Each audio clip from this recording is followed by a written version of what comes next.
Welcome to another episode of the Growth League podcast. I'm here with my guest, Madelaine Brewer. She's currently the Chief Marketing Officer at Mezza Mediterranean Grill, based in Virginia, but locations and presence all across the Eastern Seaboard. Is that right, Madelaine? Yes, from Manhattan down to Charlotte, North Carolina. Welcome to the show. Glad to have you here. Thank you, Caleb. I'm excited to be here. So you've done like hundreds of podcasts before, as I understand.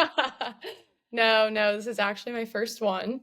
So I'm excited and nervous.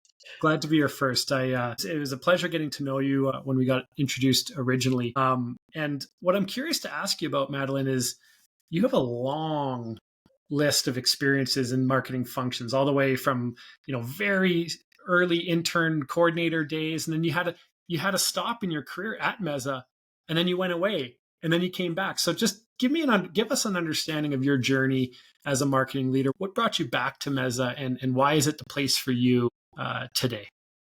I graduated from the College of William and Mary with a business degree in marketing. And I was one of the few people, if not the only, in my graduating class who was really interested in hospitality. There wasn't a huge network of support at my college, although I had amazing professors who kind of mentored and guided me through the process. There weren't a lot of people going into hospitality, so I kind of had to handle it independently and carve my own path. I remember sitting down with one of my mentors over coffee, and I was just really struggling to figure out an internship opportunity for the summer after my junior year. All my friends and peers were going into consulting agencies and really sexy marketing agencies, flying out to Chicago and LA for the summer. And I had been sending out my resume to everyone I could think of, and I wasn't hearing back. And I was like, what's wrong with me? What's wrong with my, list of experience? And he said, we've sat down and talked about your future so many times, but you've never told me what you are really passionate about and what you care about. And he said, what is that? What gets you excited? And the first thing that came out of my mouth was food. But I immediately... Food came out of your mouth with the word. Yes. But, immediately I just kind of started stumbling over my words, and I said, but that's not a career. I'm at a business school. I'm here to be a high profile business leader. I can't go into I need to figure something else out. And he said, you can create a career in any industry. That's the beauty of marketing. Everything needs to be sold. And he recommended that I reach out to a few of my favorite restaurants, introduce myself, talk about my passion for their brands, and see if they needed help over the summer. So really different kind of unconventional route from my peers who were sending in these essays on their applications and everything. I just started shooting out emails, making calls. And the first brand that I reached out to was Mezza, which had been my favorite restaurant all through high school. Nice. My mom and I used to drive an hour to go eat lunch there. And go shopping nearby. But I was obsessed with the brand, and I just kind of laid it all out on the line. I was like, I love your food. I love what you're doing with local sourcing and starting with raw, fresh ingredients. And I want to be a part of it. And I know nothing about food and beverage. I had never waited tables or anything of that sort. But do you have a job for me? Yeah. And the next day I was on the phone with one of the partners, and we had a great conversation. Ended up offering me a job for the summer right off the bat, just on that same phone call. And kind of the rest is history. I mean, I fell in love with Mezza's brand even more than I had as a patron, just seeing behind the scenes, how it's run, and spent, an awesome summer interning with them. I actually would go help with grand openings throughout my senior year on the weekends. They would, train me or fly me wherever to help out just with that original marketing push. And then when I graduated, they brought me on full time to lead their massive marketing team of 3 people. Yeah. And yeah, I had a great experience, but I kind of wanted to spread my wings and learn a little bit more about the digital marketing piece. I felt like that was something I was lacking and not fulfilling as well as I should for Mezza. So I ended up taking a couple other jobs, one of which was at an agency where I got a ton of just hands-on experience with digital marketing. And then I brought that back to Mezza ultimately. So now I hope I'm here for good. What a cool story. It's really nice to hear that there's professors out there that care and willing to Yeah. have these types of conversations. And it's funny how we get this picture in our mind of, typically when you go to university or college, you have this picture in your mind of how it's supposed to be done. And a lot of times people end up going down a path that doesn't fulfill them, doesn't add joy. And so you had the benefit of this professor saying, hey, you can create your own world, right? And then for you to then follow up proactively with that, I'm sure the story that they heard from you, you guys driving an hour to, shop and eat, it's amazing. So great job. And it's no wonder why you're in this leadership role today. So let me ask you this. Um, right now in your current role, um, how do you navigate the balance around leading a function of marketing activities and campaigns and those types of things, but also um, supporting people and the human side of it and growing a team of people? Like, what's your playbook on that? I've learned a lot on the job because this was kind of my first adult job. And right off the bat, I was leading people. I've made some mistakes. But I think that this past year or two, I've learned that my top priority every day needs to be checking in with my team as people. Basic things like asking how their weekend was, seeing how they're feeling about their workload, totally turning things on the table. Like I assign a project out, but then at the end of the meeting, I'll say, if I hadn't said any of that, what would you all recommend we do? Or even just handing people a prompt. I like to kind of push people's boundaries and get them to work on things that aren't exactly in their wheelhouse. We have a team with pretty distinguished roles, but I like to have everyone work cross-functionally within our team. And then we take a lot of input from operations. The two departments are really linked at our company. But yeah, I think people first. I feel that way about my employees and our customers. I'm really lucky to work for a brand that I just totally align with their values. I mean, we really prioritize the quality of our ingredients. I was actually just at one of the local farms 2 days ago that we source from, getting a tour of the fields and meeting their farmers and Cool. just getting a close-up look at what we're serving our customers, which is so awesome to see. It's really easy to market and sell something when you believe in it. And I think that my entire team feels that way. It's not an easy job, but it's really rewarding. Besides the accountability that you have and the opportunity to lead a team in a function, is there anything else about Mezza specifically that has called you back? Like, why do you know that it's the place for you? Is it a leadership thing? Tell me about that. I'm very close with all of the partners and owners of the company, and that was a relationship that I missed. We, for better or for worse, kind of function like a family first and foremost, and we have a lot of fun together. And I love that I don't feel like I have to hold back my opinions. I am a pretty persistent person, and I feel like I can be honest about how I feel. And we all disagree a lot. We spend a lot of our time kind of working through. We're from such different backgrounds, which I really value. I have worked jobs where it kind of feels like everyone's of the same mind, and that's nice for like day to day comfortability, but it starts to get boring and you start to wonder, are we moving the right direction, or are we all just kind of like holding hands and marching Right. towards the cliff? um, so yeah, I really value the dynamic that I have with my team. And again, I really value what Mezza is doing as a brand. I mean, from the first restaurant that we opened up, we've been dedicated to making everything fresh from scratch in house. And no matter how large we get and how much we expand, we will always, I mean, we've decided that is our number one priority, is being able to do that. And if it's a market that we see great potential for sales, but we can't carry that out because of vendors or, distance from other mezzas or hiring abilities, whatever that problem might be, we're just not going to do it. And that means a lot to me. That's cool. Looking back over the last, say, 3 to 5 years of your career, is there anything that you've been fascinated to learn about yourself? Something you've seen yourself in the way you act and lead and think that you didn't maybe attribute to it the overall understanding of your own self beforehand? Growing up, I was always a pretty enthusiastic, like social person, but I went to a really, really small high school. I had 16 kids in my graduating class, and going off to college, I picked the smallest private college or smallest public college that I could find. Yeah. So I was just a little bit nervous about the numbers. And I realized in college that I don't do as well in large groups.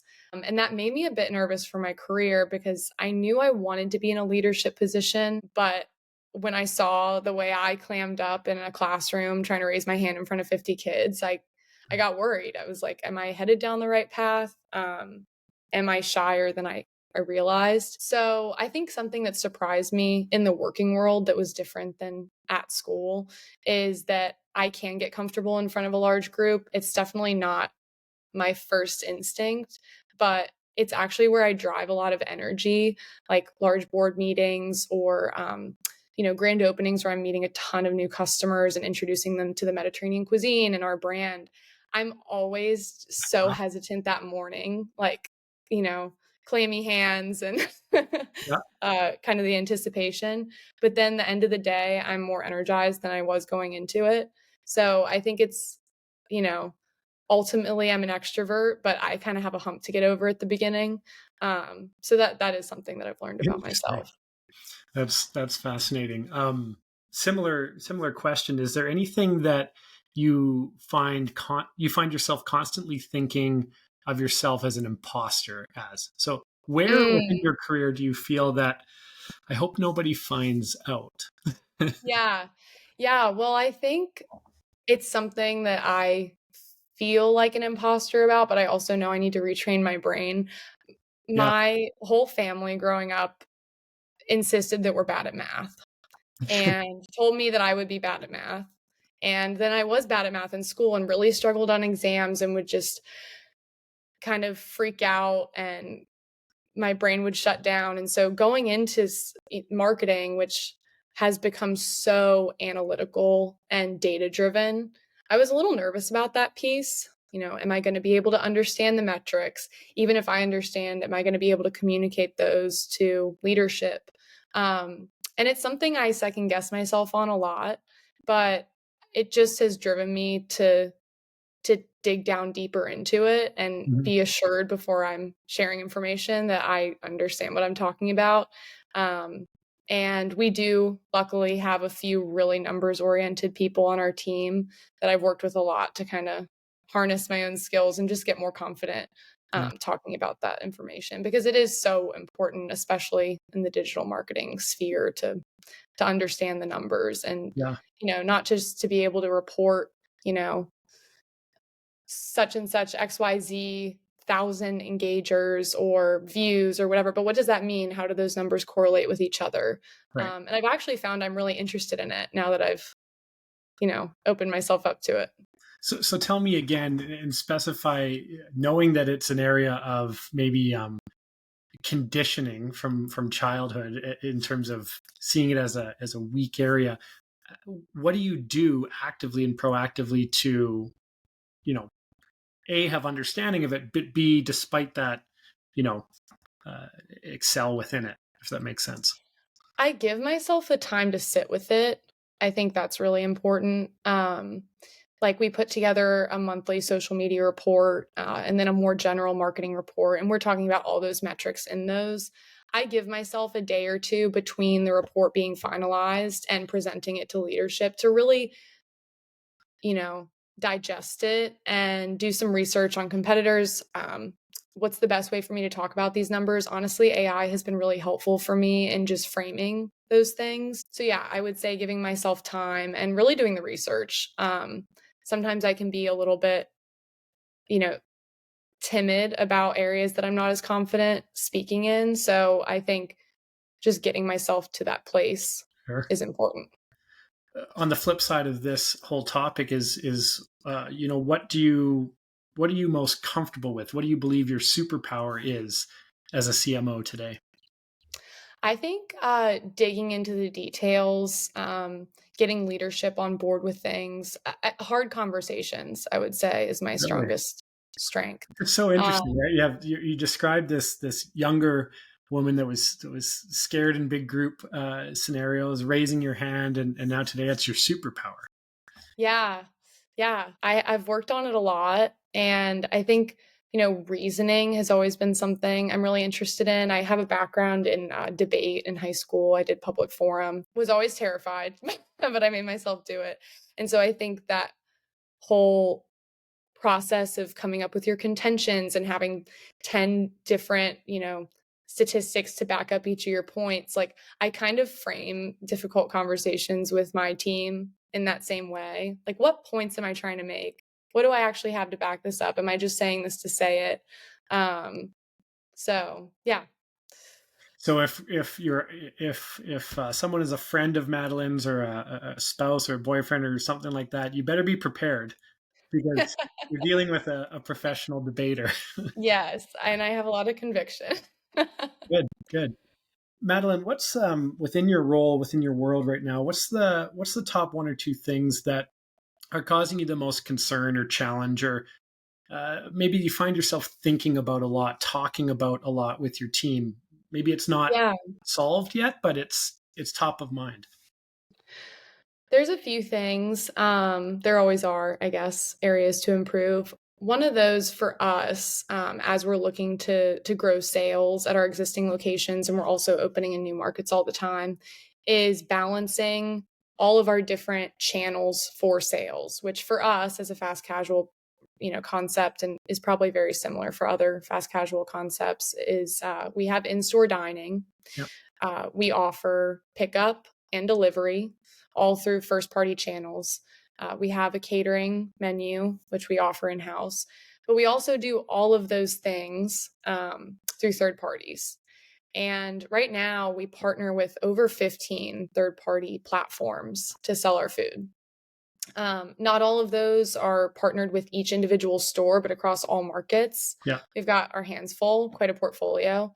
And we have a pretty small, lean team at the headquarters office. All of our locations are corporate owned. So we're Right. managing all those sales ourselves. And we have a new focus every week. Sometimes we're really focused on growing in-store sales. Sometimes we notice delivery is slacking and we need to pick that up.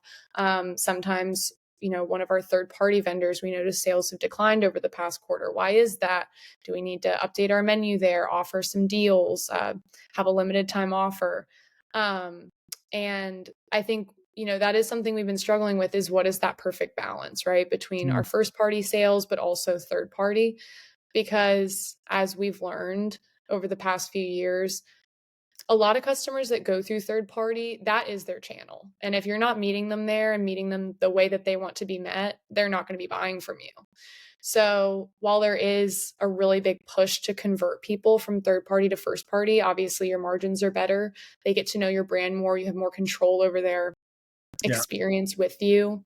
The odds are they're never going to come to first party. So you just got to kind of meet them where they are. Right. That's something we've struggled with. Also kind of related to the digital side is loyalty. And what is the best loyalty program for our customers? What do they want to see? There's so much repetition, I think, in the fast casual space of loyalty programs. And I mean, to be quite honest, ours is very similar to some of our competitors. And we want to find a way to make ourselves stand out without doing something so wacky that customers don't understand it and they just choose not to engage. Yeah. Totally, and these are two topics that are on the minds of every marketing leader I've ever met in the QSR fast casual, whether it be franchise or corporately owned. For the sales and finding that healthy balance between first party, third party, and in store. How long has this been a challenge for you guys? I would say COVID is when it really picked up. We've always offered pickup and delivery, but COVID is when we started to have a lot of customers giving us some pretty blunt feedback on that ordering process for Mezza and just saying, so and so does it better, or this is confusing, or I don't like that I can't fill in the blank. And, I think COVID was really our push. Like, it's now or never. We've got to get there. We've got to make the experience fluid and easy and something that customers will do time and time again. Since then, we weren't really sure what would happen after COVID. We didn't Right. know how long COVID would last. So we knew that we needed to, at least for that period, get our ducks in a row. for third party and for our own pickup and delivery system. But then post COVID, we didn't know what would happen. Like, is this totally going to drop off? I guess we'll see. And if anything, it's expanded more, which was surprising. So we've been wrestling with it for, gosh, I guess it's 5 years now. What have you tried? Has there been one or two things that you've, as a team, sort of kind of put out to diminish these challenges, and did it work? Tell me about that. Yeah. I mean, we've tried a lot and a lot hasn't worked, but I'll tell you what has been successful for us. Simplifying our menu for third parties. In some instances, that means not having certain categories available because it's just confusing for a consumer that doesn't know our brand as well. We offer a lot of options, and while we do have a signature menu, that's been a big part of my work coming back, is rolling that out each season. The majority of our sales are build your own, and I think they always will be, meaning you pick what type of entree you'd like, a bowl or a wrap. You pick your base, your protein, your toppings, your sauces. Just toppings alone, we have over 20 options. Wow. So there's a lot for a first-time customer to digest. A lot of the terminology and ingredients might not be familiar to them. And so simplifying our menu in some of those third-party instances has been actually helpful for sales, which is crazy to us because we know the food and we want all the options. And we joke, like, if leftovers come back from a catering shoot, nobody in the office wants it because we know exactly how we want our food, and the pickled turnips are missing, so forget it. Like, I'm not eating it. But I think for first-time customers, it's important to just showcase your best, and see your brand from their lens, which is it's new and it can be overwhelming. Another thing is imagery is so important for online experiences for customers. I think it's something a lot of restaurants push back on just because of the upfront cost and work that goes into creating those images. I mean, food photography is tough, and trying to manage it in-house on a small budget can be really difficult. And I think a lot of restaurants think no photos are better than a bad photo. But we have invested a ton of time. I'm sorry. I said with food, it's not true, that statement all the time. Yeah. You gotta get it. Yeah, you need something. And ideally, I mean, just keep taking it until you figure something out that looks good, because, visuals is really what food is all about. I mean, you can't smell it through a screen, so you got to show something.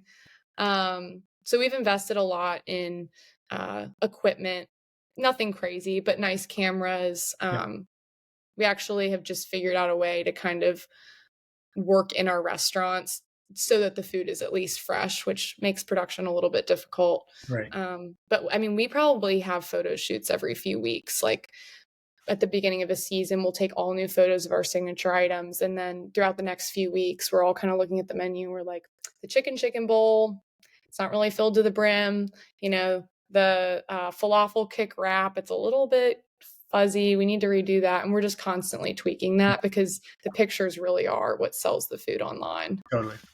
For you guys, and maybe as a word of that would resonate with other restaurant-based marketing leaders, is for the finding the sales balance and how third party mixes in with first party, and also the loyalty. Like, what is the impact for your business and similar businesses from your perspective on getting this wrong? Like, why is it so important to get this right? What's the cost if you don't get it right? Yeah, that's a great question. I think that the room for error, I mean, there's a lot of room for error, but a lot of that lies in being too reliant on third-party sales, because a lot can go wrong. I mean, we've seen in the 10 plus years we've been in business, we've seen several companies close. So if a delivery partner shuts down and you were relying on them for anywhere upwards of 2, 3, 5% of sales, that's a huge impact. If even a particular market, like one store, uses that company for a majority of their sales. We might not see it when we're looking at overall sales, but you go to one store, it's like, oh gosh, 25% of their lunch business was coming through that. What do we do now? I think that is a huge cause for concern. But at the same time, if you don't capitalize on those third parties, I mean, you're missing out on a huge part of the population, many of whom are a little bit higher income, have a little bit more money to spend. Their average order value might be higher than even, your most loyal dining customers who have gotten their meal down, to the cent. They know exactly what it costs. You raise the price of avocado by 15 cents and they're throwing a riot at the register. So balancing those different groups of your customers is really important. And I think it's easy to not pay enough attention to your different personas, where they're buying, what's selling the brand to them, especially when you're doing as much as we are. We have our signature menu, we have build your own, we have catering and mealtime, we have all these third parties. Like, kind of, we can easily get lost in the sauce and not continue to pay attention to where those sales are coming from. And that's so important. And it changes a lot, especially throughout the season and across different markets. So I think, educating yourself on your brand and coming in each day knowing that things could have changed, like something that you knew was true at your year-end review last year is not necessarily true now. We find ourselves still referring to our original target market today, and it's changed so much, but we're so set on, middle-aged moms who really want to feed their kids healthy. And that's not the case anymore. We've opened in a lot of urban areas. We're seeing a ton of young professionals coming in. It's leaning more 50-50 male versus female than ever before. But we still think of that like original customer when we're creating everything. And I mean, that's how you can lose out on a lot of people. So that was a lot I threw out. But I'm also I'm gonna steal "Lost in the Sauce." We use that a lot because we have a lot of sauces. That's awesome. When we first met and chatted, it was interesting. You told me that, because I hear this all the time in this industry, is like, we're trying to figure out how to become less reliant on third parties. We want to build the best app ever, and we want to drive all of our focus there.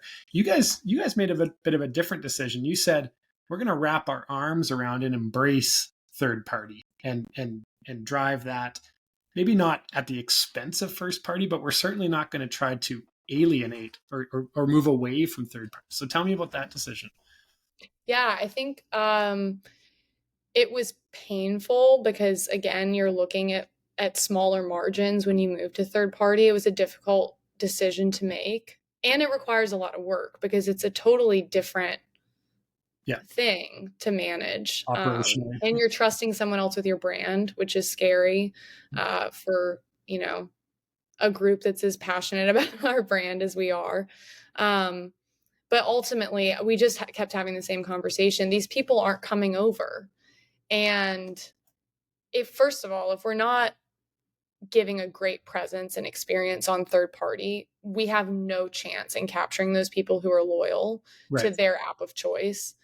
And second of all, maybe they just like ordering there. And why are we putting the weight of the world on our shoulders to be the one brand that moves them off that app? Like, do we want any portion of their spend, or do we just want to say goodbye to all of it? And I think we ultimately made the decision, like, it's worth the extra effort to get that piece of the pie, because some people are ordering dinner, every night of the week. And we want to be one of those go-to places for them. We want our menu to be clean and aesthetically pleasing. We want the experience to be great. And, we always have initiatives going on to move people over from third party, whether that's running, in-house deals or local marketing around a certain store that we've seen, hey, those third party sales are getting kind of high. Yeah. Where are in-store diners? But ultimately, it's just a different group. And either, you meet them there or they don't see you at all. Also, they might have a huge network of friends who hate ordering on delivery apps and would love a new great dine-in spot. And we put a lot into digital marketing. But ultimately, I mean, word of mouth is still, I think, the king for restaurants. I think it always will be. And, you know, you might always order from us on your app, but you might tell, your sister or coworker that Right. we have great salads, and suddenly they're coming in every day. Right. So, No, I love it. It's a very holistic and long term, or uh, not long term, but it's not looking through a siloed approach, right? Where it's just the decision is being made on economics of it. You're looking customer lifetime value and patterns of behavior that will shift over time, and you're looking at certain patterns of behavior. There's no point in trying to move them away from that, right? It's like embrace. right. So I love it. I like it. To leave us with this topic, because it's one that comes up a lot. What are the challenges, and how have you been able to make the best of a scenario in which you have a big mandate but a very lean team? Talk to me Mhm. about how do you make this work, and what are the biggest challenges that you need to overcome? I think part of that is what I talked about a little bit earlier, which is making sure that everyone on my team is comfortable to a certain extent filling in other roles, or at least brainstorming and helping their teammates move along, because sometimes the workload is really unbalanced. Our graphic designers might have 100 deliverables in the next 3 days, and our social media manager has a calendar lined up for the next 2 weeks, and she's just sitting with her feet up. So making sure that everyone has relatively similar skill sets, obviously honing in on what they're best at. But that's really helpful, because a lot of the time it is an all hands on deck Yeah, approach that we have to take, especially like gearing up for summer. We have a grand opening in Pittsburgh next week. We'll be running our second year of summer bashes, which is basically a huge limited time offer. Day of, you come in and you get your bowl for $5 if you buy a drink. It's like a big community event party kind of thing. We have that whole calendar coming up. Seasonal menu launch for summer is on the horizon, and it's a busy time. So I think, creating like an enthusiastic, fun, but productive workspace is important. Um, Making sure that everyone's comfortable pitching in and helping each other with their work when it's necessary. And then, ultimately, if we need to outsource, we will. But, the passion that our in-house team has for the brand is really awesome. So I love to work with them on as much as we can. yeah. I I'm curious about you now, and outside of Mezza, like when you look at yourself and your, maybe it's on a vision board or maybe it's just in your mind, like where are you excited about growing your own self and your own capabilities and career over the next 2 to 3? Like, where's an area that you're like, I'm really endeavoring to improve in this area or grow in this area, and you're looking forward to realizing that growth for yourself? Mm, that's a good question. I can think of a lot of things, but one is engaging with media. Um, we've done a lot of our own promotion up until now, and I think are starting to really see the gap in earned media that we have.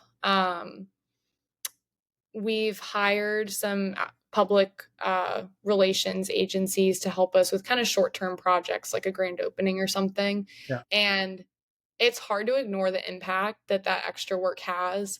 And it's not something that I'm very familiar with. Um, I know, back and forth, left and right, how to capture customers' eyes and attention. Media is different, and it's something that we're playing with right now. How do we get them to open our email? How do we get them to respond to our call? How do we get them to see what sets us apart? Like, we're telling them this in so many words, but if it's not resonating, we need to find a different way to communicate that. got it. So that's definitely something that's been on my mind this year. Well, and I know when we first met, you said one of the main reasons for wanting to come on the show is that you kind of set a personal goal for yourself to improve in this area. And I mean, it could have surprised me that this is your first time. I think you're natural, and there's a passion and there's a commitment to understanding the details and having it be a quantitative led conversation, not just, touchy feely and qualitative. And you care about your team and you care about their bandwidth and their capacity and their individual zones of genius and how they can contribute to each other. And for all those reasons and a lot more, I really enjoy the way you're playing this game. And I think it's a great example for other marketing leaders in your space. So thank you for sharing. Thank you so much. It was a great conversation.